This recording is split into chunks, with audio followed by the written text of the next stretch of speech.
More than 40 years ago, one of the wildest courtrooms ever seen on screen opened its doors for the very first time. Night Court dominated NBC's Thursday nights for 9 raucous seasons, building one of the most beloved ensemble casts in sitcom history.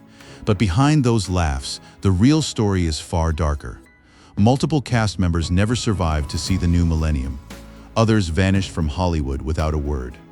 Stay with us, because what really happened to the cast of Night Court is more heartbreaking than anything they ever performed on screen. Dan Fielding was many things: arrogant, lecherous, and blindingly self-absorbed, and America loved every second of it. From the moment John Larroquette stepped into that Manhattan courtroom in January 1984, something electric was happening on screen. The character was originally written as conservative and stiff, but after creator Reinhold Weege spent time around Larroquette, Fielding transformed into a comedic force of nature, a man who pursued women with the same intensity most people reserve for international diplomacy. The industry noticed fast. Larroquette won the Emmy for Outstanding Supporting Actor in a Comedy Series in 1985, then again in 1986, 1987, and 1988. 4 consecutive wins, a record at the time. In 1989, he voluntarily withdrew from Emmy consideration, saying it simply wasn't fair to the competition. That restraint is almost unheard of in Hollywood. Few fans know that his career actually began with one of the most chilling moments in horror history. The events of that day were to lead to the discovery of one of the most bizarre crimes in the annals of American history. In 1974, his was the voice. Quiet, deliberate, unsettling, narrating the opening of the Texas Chainsaw Massacre. From horror narration to 4 consecutive Emmy wins is a leap very few actors ever manage. After Night Court, Larroquette didn't coast. His own NBC sitcom, The John Larroquette Show, ran from 1993 to 1996, drawing from his real-life battle with alcoholism, a fight he had quietly won in 1982. A 5th Emmy came in 1998 for the practice. In 2011, he conquered Broadway with the Tony Award for Best Featured Actor in a Musical in How to Succeed in Business Without Really Trying. In 2023, he stepped back into Dan Fielding's shoes for the Night Court revival. At 78 in 2026, this man shows no signs of stopping. While Larroquette was adding Emmy trophies at a record pace, his co-star was quietly waging her own battle, not on screen, but against life itself. She walked onto the Night Court set in 1986 with almost no acting experience, and within weeks had stolen every scene she was in. Marsha Warfield's Roz Russell was impossible to look away from. A steel-eyed bailiff whose single devastating glare could silence the most delusional defendant. The writers barely needed a script. Warfield's presence carried the room on its own. What many fans don't know is how she got there. In 1979, Warfield entered the San Francisco International Comedy Competition and won, defeating a young Dana Carvey in the process. That victory announced her as a force. The roles followed. After Night Court ended in 1992, Warfield surprised many by stepping away almost entirely. She had briefly hosted her own NBC talk show in 1990, then starred in Empty Nest from 1993 to 1995. But the real story behind her long absence was private and devastating. In a short stretch after the show ended, she lost both her mother and her aunt within 2 months of each other. Then her home was destroyed in an earthquake. She relocated to Las Vegas to help her sister raise a young nephew, and stayed until he graduated high school. Nearly a decade, given to family rather than fame. She returned to acting in 2021 with a recurring role on 911, then reprised Roz in the Night Court reboot in 2023. She also came out publicly as a lesbian in 2017, a moment she described as one of the most liberating of her life. At 72 in 2026, Marsha Warfield is performing stand-up again, back in her spotlight, and louder than ever. Not every cast member found their way back so gracefully.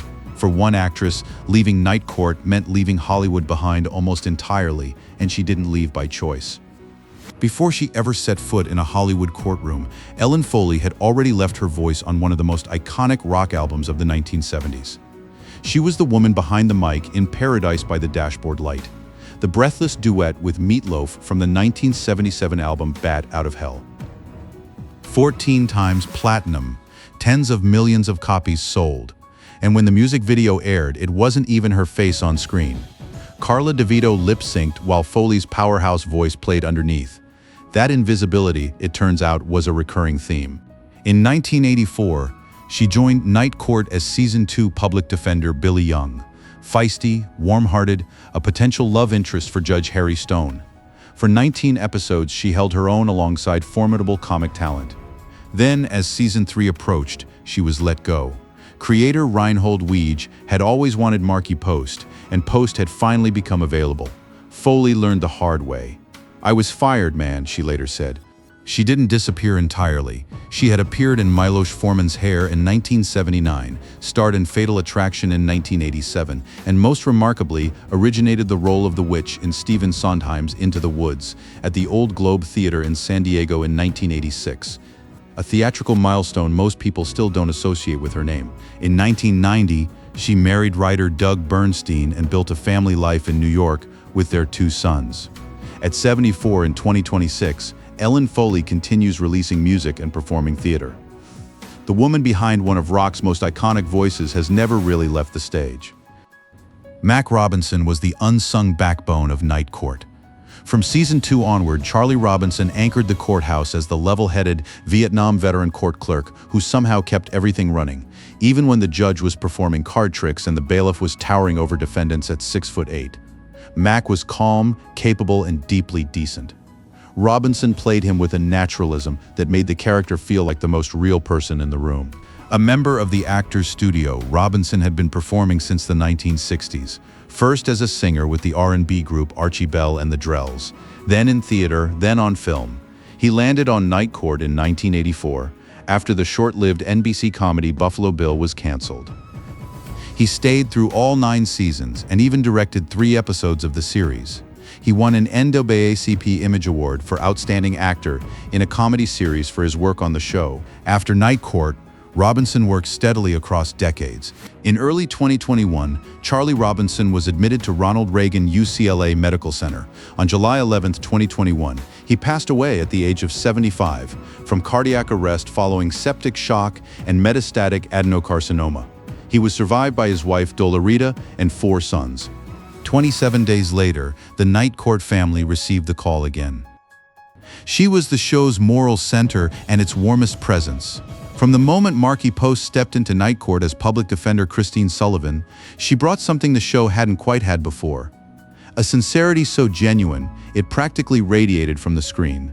Creator Reinhold Weege had always wanted her for the role. She was his first choice from the beginning, delayed only by her commitments elsewhere. The moment she became available, she was in. She stayed for 7 seasons. Before Night Court, Post had proven herself in action-adventure as bail bondswoman Terry Michaels on The Fall Guy from 1982 to 1985. But it was Christine Sullivan who made her a beloved television name. She later starred opposite John Ritter in Hearts Afire from 1992 to 1995. Film credits included a memorable supporting role in There's Something About Mary in 1998. In 2014, she joined the cast of NBC's Chicago PD as recurring character Barbara Bunny Fletcher, working alongside a new generation of performers. Co-star Sophia Bush called her a rock, a light, a great friend, and a phenomenal scene partner. She voiced June Darby in Transformers Prime. She brought sunshine to every set she ever walked onto. That much was universally agreed.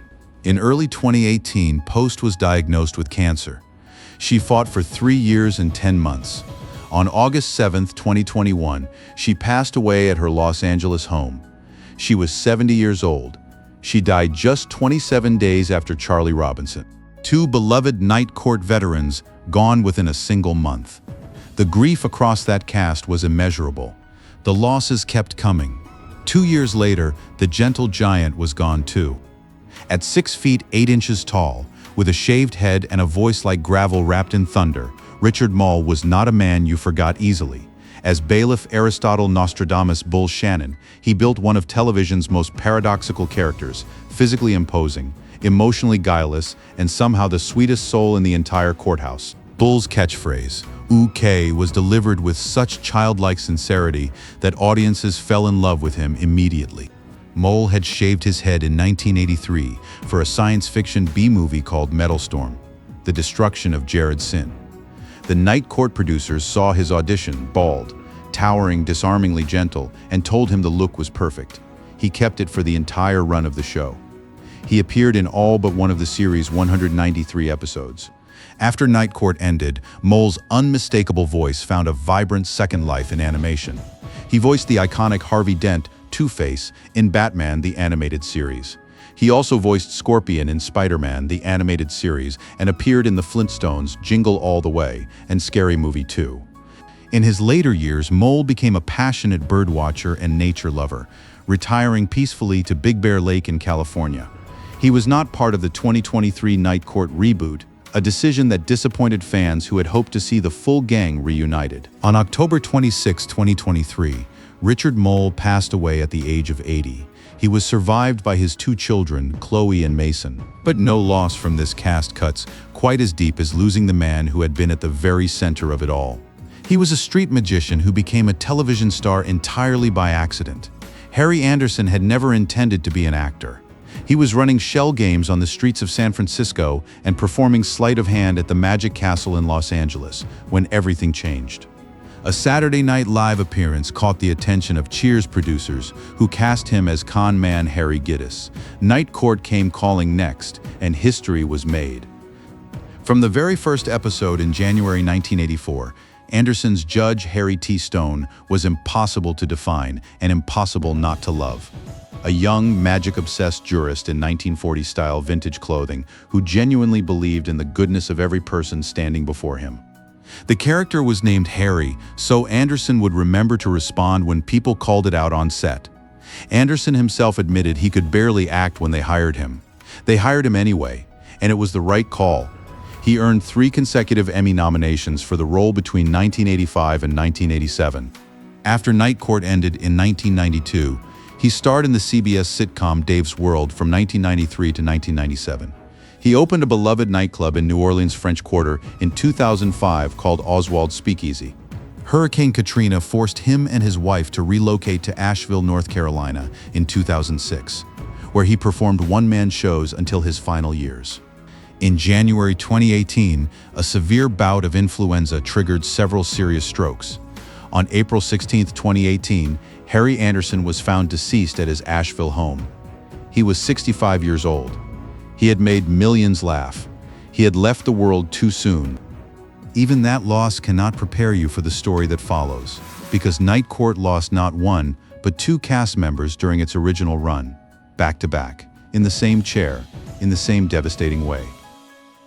Selma Diamond arrived on Night Court in January 1984, at 63 years old, and the show was richer for every moment she spent in it.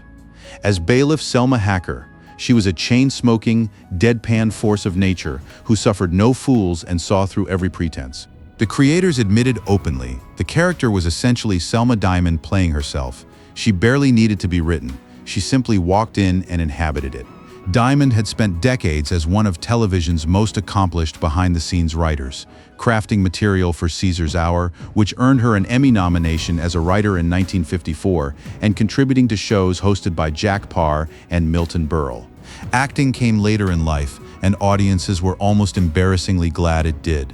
Her film debut, voicing Spencer Tracy's wife on the telephone in It's a Mad, Mad, Mad, Mad World in 1963, had already introduced that unmistakable voice to the world.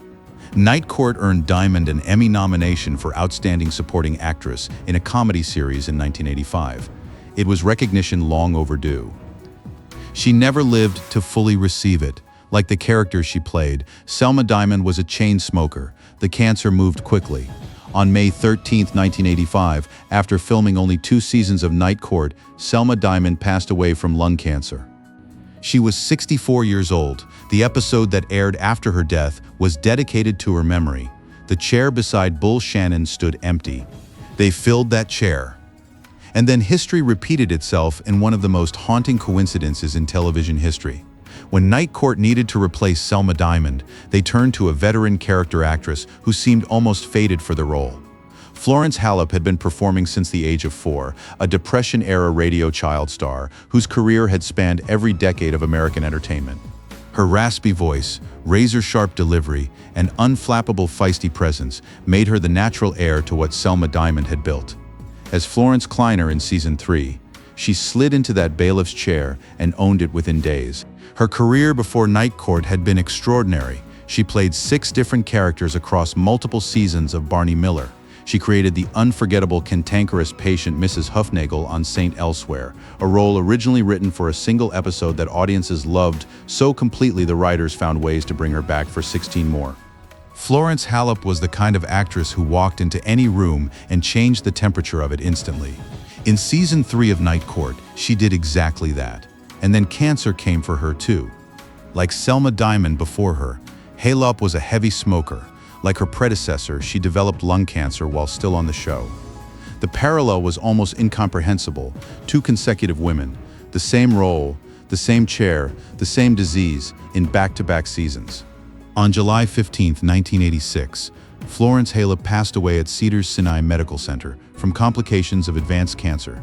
She was 63 years old. She had appeared in a single season of Night Court.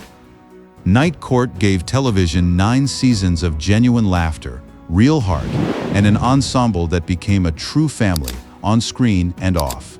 The people who built that courtroom will never be forgotten. If this story moved you, hit subscribe and stay with us. Next up, we're going inside another classic that defined a generation of television.